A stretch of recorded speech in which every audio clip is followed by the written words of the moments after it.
Okay guys, देखते हैं जल्दी से नेक्स्ट क्वेश्चन। ये क्या है कि find the condition so that the line this में टच द कर्व दिस, मतलब ये जो लाइन है ये इस कर्व को टच करे, इसके लिए कंडीशन फाइंड करनी है। आप देख पा रहे हो m डिग्री का कर्व है, ठीक है ना, तो प्रॉब्लम तो है। वो डिस्क्रिमिनेंट इक्वल टू 0 वाला केस तो ऑब्वियसली नहीं लगा पाओगे आप यहाँ पे, है ना, तो यही अपने स्टेप ही यूज करेंगे। तो मैंने मान लिया सबसे पहले x1 y1, फिर से इस इक्वेशन में सेटिस्फाई करा दिया। सेम काम बिल्कुल देख लो, ये IIT का क्वेश्चन है, ठीक है, और बिल्कुल ऐसे ही क्वेश्चन पूछे जाते हैं। जो इन स्टेप को फॉलो करेगा वो कर लेगा, जो नहीं करेगा तो वो कंफ्यूज होने के चांसेस बन जाते हैं, ये बात ध्यान रखें, ठीक है। कई बार क्वेश्चन को ऐसे बनाया जाता है कि आप दूसरे तरीके से करोगे तो दिक्कत आएगी, लेकिन इस तरीके से करोगे तो हो जाएगा, ये पक्का है। ऑलराइट, ठीक है। नाउ मुझे क्या करना चाहिए, dy by D x, obviously dy by D x निकालूंगा मैं। तो पूरी इक्वेशन को करो डिफरेंशिएट, राइट। यहाँ आएगा m y m minus 1 by b m and y dash is equal to 0। तो obviously y dash will be what बच्चों, y डैश कितना आ जाएगा, y डैश आ जाएगा कुछ माइनस ऑफ b की power m a to the power m, and यहाँ पे क्या आ जाएगा, यहाँ पे आएगा x by y to the power m minus 1। Alright, ठीक है। अब देखिए कैसे कर सकते हैं हम कि ये अपना y1 आ गया है, that is dy by D x, clear, ये आ गया है। अब right the equation of tangent. Tangent की इक्वेशन अभी हम लिखने जा रहे हैं, क्लियर, ठीक है।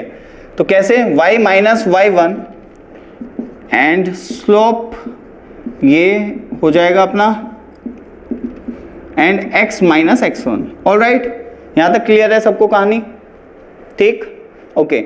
अब इस इक्वेशन को मैं किस फॉर्म में बनाऊंगा, x cos alpha plus y sin alpha equal to p type, clear है ना, ओके। तो देखिए मतलब ऐसे कि x और y एक तरफ और कांस्टेंट टर्म एक तरफ, तब हम जाके कुछ कर पाएंगे।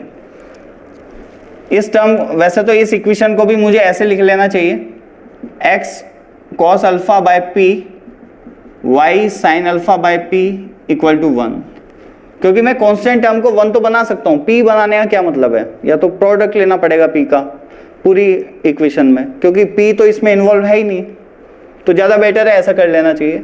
इसकी कांस्टेंट टर्म को 1 बना लिया और इसकी भी कांस्टेंट टर्म को मैं ट्राई करूंगा 1 बनाने की, लेकिन कैसे, तो वो अभी आपको देखना है। अच्छा, ये x1 और y1 है, क्योंकि x1 y1 पे निकाला है मैंने, ठीक है ना, ये जो निकाला है किस पॉइंट पे निकाला है, x1 y1 पे, तो ये आएगा यहाँ पे भी x1 y1। Alright, no problem. अब देखो ध्यान से देखो, एक तो ये इक्वेशन है, एक ये इक्वेशन है। अब मैं कैसे करूंगा, और एक ये इक्वेशन है, इन दोनों को कंपेयर करके फिर इसका यूज करके एलिमिनेट करना पड़ेगा। Alright, no problem. देखो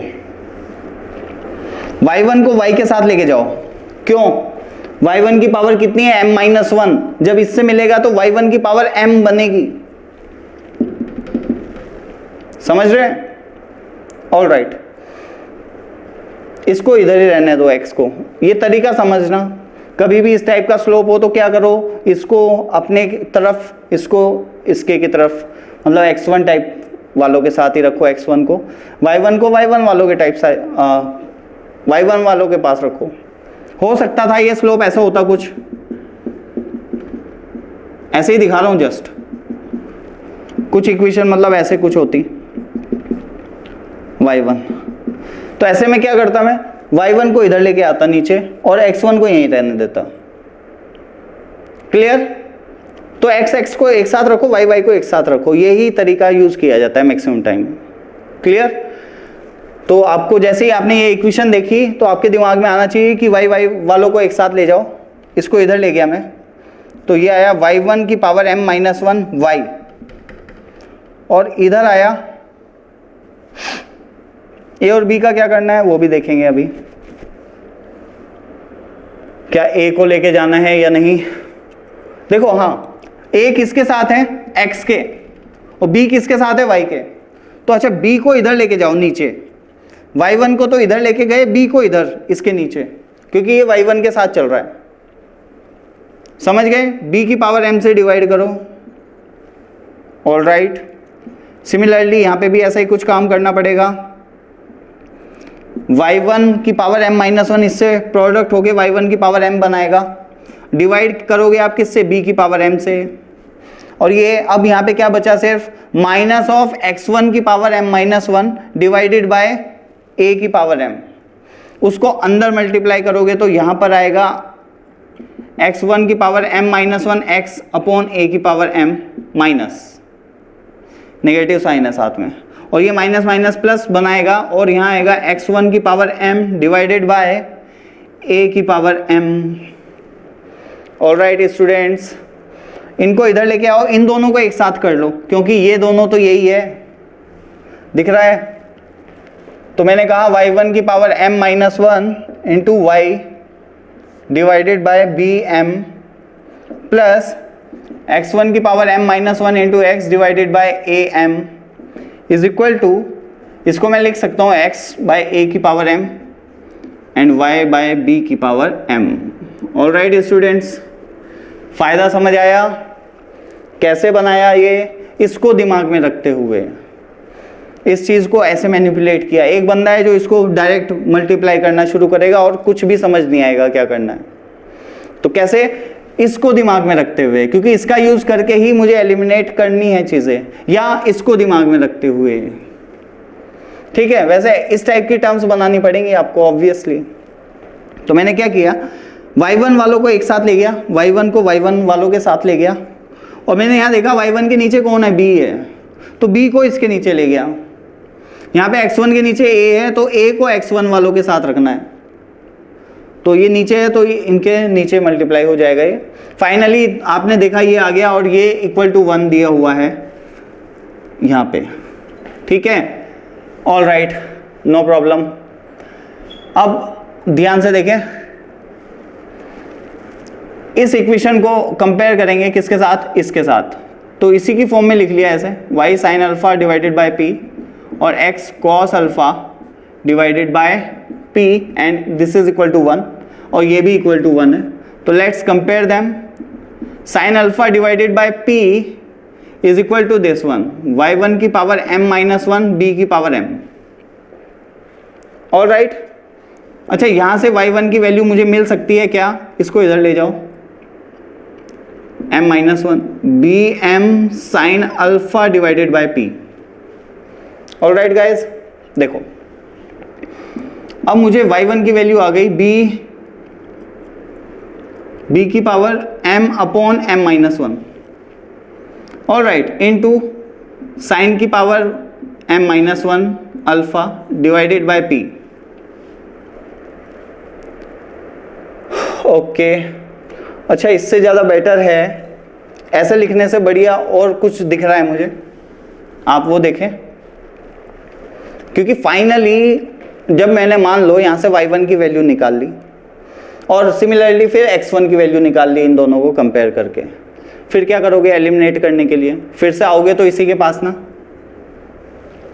तो इसमें वैल्यू पुट करोगे आप, तो कोई दिक्कत नहीं है, कर सकते हो। लेकिन यहाँ पे अगर आप देख पा रहे हैं कि x1 अपॉन a है और y1 अपॉन b है, तो यहाँ पे भी मैं कुछ ऐसा ही क्रिएट कर लेता हूँ ना, y1 अपॉन b की पावर m माइनस 1। देखो b की पावर m था, तो b की पावर m को बच्चों मैं लिख सकता हूँ b की power m minus 1 into b, इसको मैं नीचे लेके आ गया। ऑल राइट, अब यहाँ पे आ गया b sine alpha by p। अब इसे मैं लिख सकता हूँ y1 by b is equal to b sine alpha divided by p की whole power 1 by m minus 1। ये वैल्यू आ गई y1 बाय b की बच्चों। Similarly what do you think x1 upon p की वैल्यू क्या आएगी? तो आप देख पा रहे हैं कि सिमिलर से वे है, तो जैसे y1 है, y1 बाई बी ऐसे ही आएगा x1 बाई ए, और b की जगह क्या आ जाएगा a, साइन की जगह आ जाएगा cos, और p की जगह p रहेगा। ठीक है, लेकिन फिर भी मैं दिखा देता हूं। ये तो एक चीज हो गई। अब दूसरा है cos alpha divided by p, वो किसके इक्वल आ जाएगा, x1 की पावर m माइनस 1 a की पावर m। Alright, okay. अब a की पावर, सिंगल पावर को इधर लेके जा रहा हूं, मतलब यहां पे मैंने क्या किया था, b की पावर m को यहां पे मल्टीप्लाई किया था, फिर वापस ले आया। तो मैंने एक बार पहले एक्स्ट्रा वो कर दिया था, फिर से मैं वापस आ गया था उसी स्टेप पे। लेकिन यहाँ पे मैं ऐसा करूंगा ही नहीं, यहाँ पे सिर्फ a की मल्टीप्लाई करूंगा और a की पावर m माइनस 1 को इसी के साथ रहने दूंगा, क्योंकि अभी मुझे पता चल चुका है कि क्या करना चाहिए। अभी मुझे सत्य का ज्ञान हो चुका है, ठीक है। और यहां से परम सत्य मुझे मिल गया है, जो कि x1 अपॉन a की वैल्यू है। क्लियर। अब x1 अपॉन a और y1 अपॉन b दोनों की वैल्यू मुझे पता है। Let's put it into them into this equation, then you will get the relation. ठीक है, तो ये देखो x1 बाई a की जगह इसको रखूंगा तो ये आ जाएगा a cos alpha by p की पावर 1 अपॉन m माइनस 1, और इसमें पावर में क्या है m, तो ओवरऑल क्या लिख दूंगा m upon m minus 1। Alright, plus b sine alpha divided by p to the power m upon m minus 1, and this will be equal to बच्चों 1। तो फाइनली ये रिलेशन हमें प्राप्त हो गया है। ऑलराइट, समझ आया सबको, एक एक स्टेप को समझ के करना, ठीक है। अपने हाथ से इस क्वेश्चन को जरूर करना बिना देखे, आपको चीजें बिल्कुल क्लियर होंगी और इस टाइप की अप्रोच आप में क्रिएट होगी। ये सारे स्टेप, इसके एक एक स्टेप महत्वपूर्ण थे, एक एक स्टेप, और इन सभी स्टेप्स जो इसमें यूज हुए हैं वो अलग अलग डिफरेंट क्वेश्चंस में यूज होते हैं। बस ऐसी थिंकिंग के साथ चलते रहोगे तो क्वेश्चन का राइट आंसर आपको मिल जाएगा। क्लियर, ओके, ठीक है, done. Then pause the video and note it down fast. तो बच्चों देखते हैं अब नेक्स्ट क्या है। देखिए ये है, prove that the intercept portion of tangent to the curve this between coordinate axis is of constant length. क्या कांस्टेंट लेंथ, ठीक है। मतलब इसका जो कोई भी एक टेंजेंट है, इसकी कोई भी एक वेरिएबल टेंजेंट है, उसका जो पोर्शन है बिटवीन द कोऑर्डिनेट एक्सिस वो हमेशा कांस्टेंट लेंथ का है, ये प्रूव करना है। क्लियर। तो देखो एक तरीका तो यही हो गया कि हम वही स्टेप फॉलो करें, x1, y1 एक पॉइंट माने, लेकिन the better way is in this case you know very well कि हम पैरामीट्रिक कोऑर्डिनेट बहुत इजीली लिख सकते हैं, ठीक है। तो पैरामीट्रिक कोऑर्डिनेट का यूज करो, करते हैं। अच्छा, ये ही पैरामीट्रिक कोऑर्डिनेट से ही जो अभी हमने लास्ट क्वेश्चन देखा है उसको भी आपको सॉल्व करना है। क्लियर, पैरामीट्रिक कोऑर्डिनेट वहां पे भी लेट करना और उससे सॉल्व करके देखना, वो भी हो जाएगा। ऑलराइट, अभी मैं इसको दिखा रहा हूं। तो एज्यूम पैरामीट्रिक कोऑर्डिनेट, ठीक है। क्या होंगे बच्चों बताइए, ये होने चाहिए x equal to a cos alpha cube and y equal to भी a sin अल्फा क्यूब। देखो साइडिस्फाई करेगा अगर आप इसमें रखोगे, यहाँ पे 3 है ना, तो 3 से 3 कटेगा और फिर बनेगा cos square alpha sin square alpha, वो 1 हो जाता है। a की पावर में 2/3 चलेगा तो उधर आ जाएगा 2/3। तो बिल्कुल ये हो गया इसके पैरामीट्रिक कोऑर्डिनेट। अब क्या करें, अब इनको सेटिस्फाई कराने की जरूरत नहीं है कर्व में, क्योंकि पैरामीट्रिक कोऑर्डिनेट तो ऑलरेडी सेटिस्फाइड होते हैं, ठीक है। अब dy बाई dx निकालेंगे और कुछ नहीं। तो let's calculate dy by dx। कैसे, इसको जब किया तो ये आएगा -1, तो x की पावर 1/3 प्लस सिमिलरली 2/3 y की power 1/3 y dash is equal to 0। तो guys y dash is equal to आ गया minus of x by y की पावर 1/3, जैसा कि मैं देख पा रहा हूं x1 y1। क्योंकि किस पॉइंट पे चेक करना है मुझे, wait wait wait wait, x1 y1 थोड़ा ही, अब तो ये कोऑर्डिनेट रखूंगा ना, ये है वो पॉइंट, है ना। तो इस पॉइंट पे, किस पॉइंट पे, a x क्यूब अल्फा और b साइन क्यूब अल्फा पे, तो इन दोनों का रेशियो मतलब x बाई वाई का रेशियो आ जाएगा बच्चों, और if I am not wrong, अच्छा यहाँ पे y बाई एक्स आएगा, ठीक है, y ऊपर जाएगा, बिल्कुल y बाई एक्स आएगा, इन दोनों का रेशियो ले लो, कितना आ जाएगा, माइनस, अच्छा ये a है ये भी, तो रेशियो आने वाला है 10 अल्फा, इनका रेशियो आएगा 10 क्यूब अल्फा और 1/3 पावर में है तो -10 अल्फा आ जाएगा। इक्वेशन ऑफ टेंजेंट लिखना शुरू करते हैं, a sine cube alpha minus of 10 alpha x minus a cos cube alpha. Alright, ये आ गया।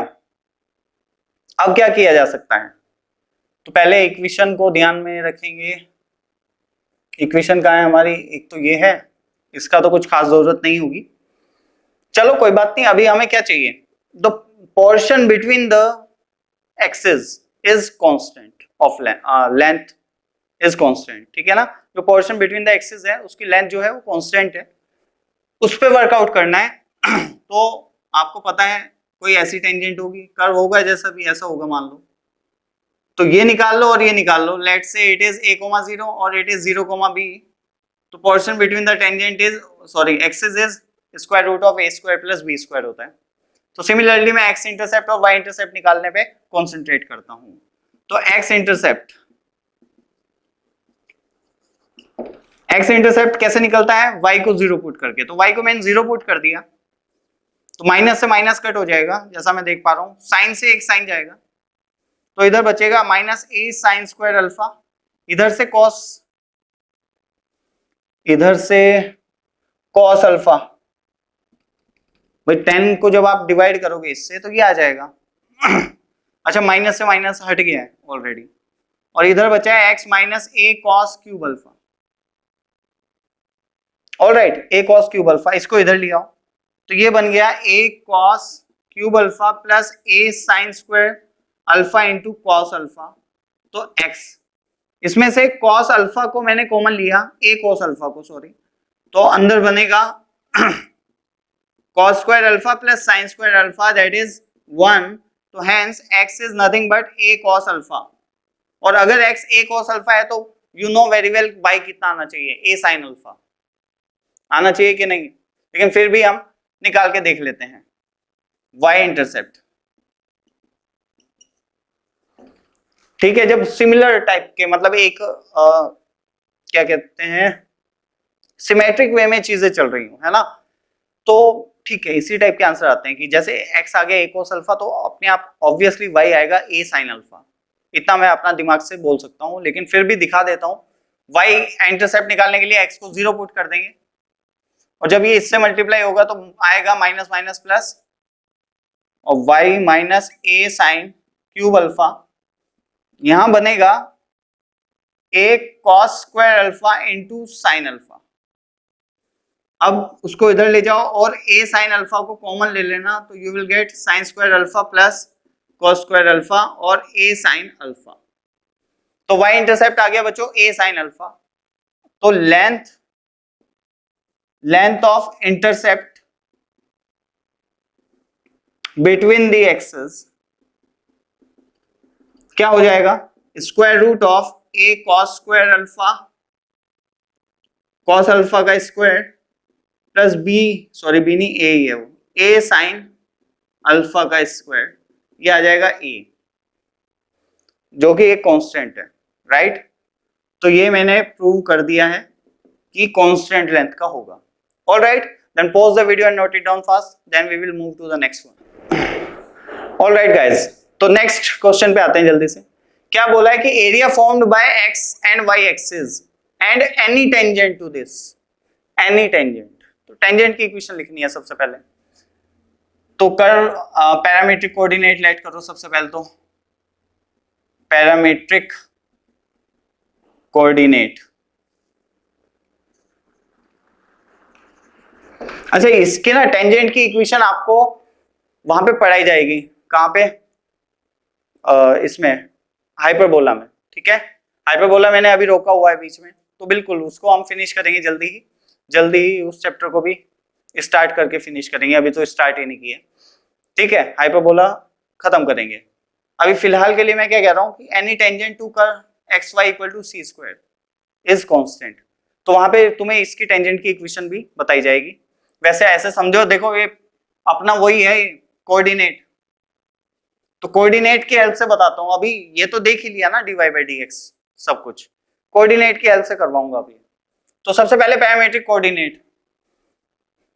कोऑर्डिनेट इसके तुम्हें याद भी होने चाहिए, ct comma c by T होते हैं। क्या ct comma c by T इसके पैरामीट्रिक कोऑर्डिनेट है, देख लो, रख के पता चल जाएगा, ठीक है। चलिए, अब इक्वेशन ऑफ टेंजेंट, ये है पॉइंट ऑफ कांटेक्ट। तो जब पॉइंट ऑफ कांटेक्ट दिया हो तो इक्वेशन ऑफ टेंजेंट कैसे निकाल सकते हैं, रिप्लेसमेंट से, सही है। t इक्वल टू 0 लाइन, तो यूज t इक्वल टू 0। अच्छा, ये चीज सिर्फ और सिर्फ 2 डिग्री के कर्व में ही पॉसिबल है, ठीक है। तो यहाँ पे ये 2 डिग्री का कर्व है इसलिए ही लगा पा रहा हूं। तो t इक्वल टू 0 में एक्स वाई को रिप्लेस किया जाता है X Y one Y X one by two से, आपको याद होना चाहिए, ठीक है।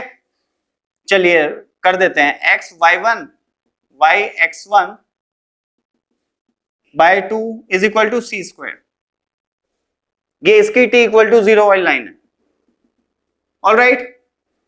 तो y1 की जगह रखते हैं, चलो x c by T y C T equal to 2 C square, c से c कटेगा, ये देखो x by T Y T equal to 2 C, ये आ गई इक्वेशन ऑफ टेंजेंट, ठीक है।